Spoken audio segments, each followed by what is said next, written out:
Welcome to the 7th episode of the ER Technologies podcast, your go-to resource for insights into the world of digital enterprise resource planning, or ERP.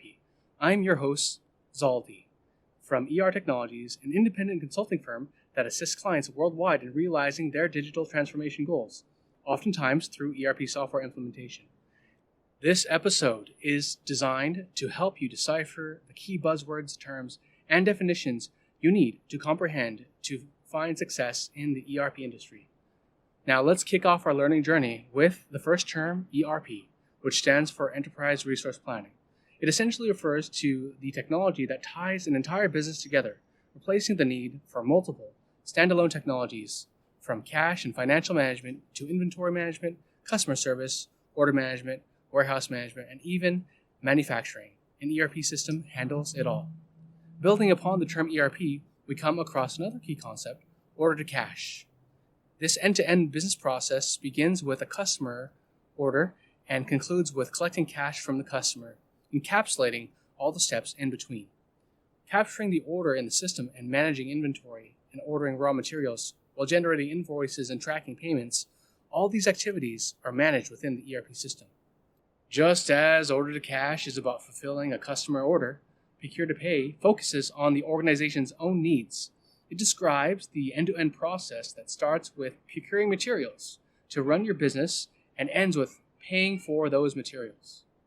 If you manufacture widgets, you need to order raw materials, receive them, and eventually pay for them. And though it sounds simple, the process comprises various nuanced steps which are often dictated by the organization's specific needs. Despite ERP systems being touted as integrated systems, in reality, they're constructed from various individual modules. Each module corresponds to a specific functional piece of your business, be it finance, accounting, inventory, management, sales and distribution, customer ordering, processing, warehouse management, or production planning.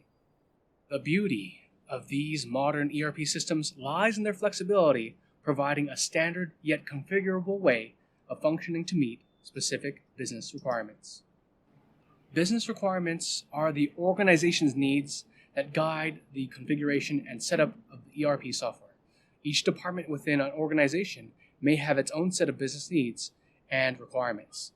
They are defined early in the process, even before the ERP software is selected, and are refined further during the software implementation process. During the ERP implementation, the software is configured to meet the defined business requirements.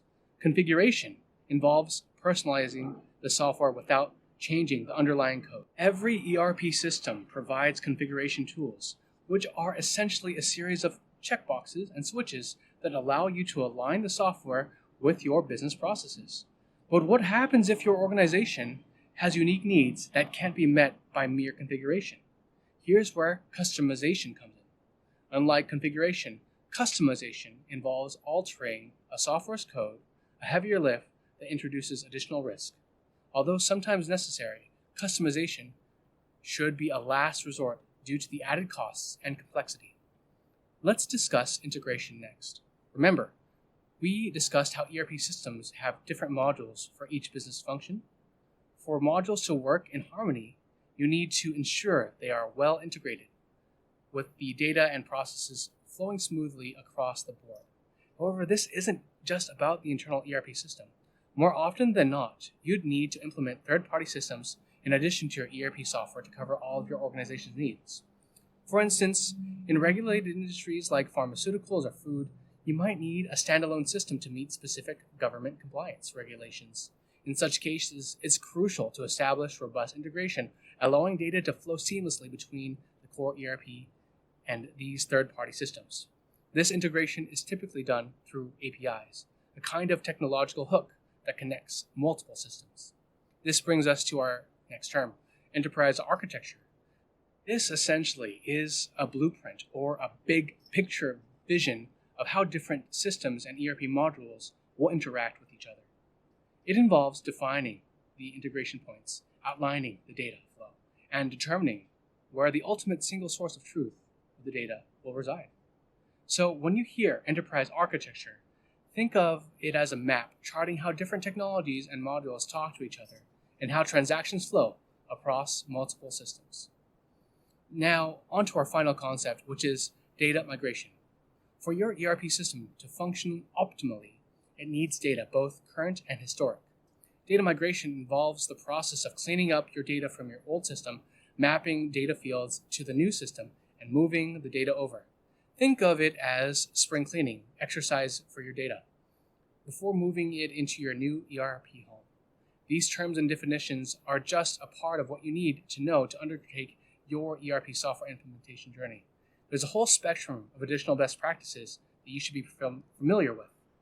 For a deeper understanding of these terms and best practices, I encourage you to reach out to us here at Enterprise Resource Technology. Our team brings a wealth of knowledge from having been involved in over 500 ERP implementations for the last 22 years. As we conclude this episode, I want to leave you with this. The world of ERP may seem daunting, but equipped with the right knowledge and guidance, you can navigate it to transform your business operations. So to continue this conversation, connect with us on LinkedIn at Enterprise Resource Technologies or visit our website at www.er-technologies.com. Thank you so much for joining us today in this episode. I'm Zaldy, your ERP guide, and remember, technology is your ally in driving business efficiency and growth. So leverage it well. Until next time, keep innovating and keep learning.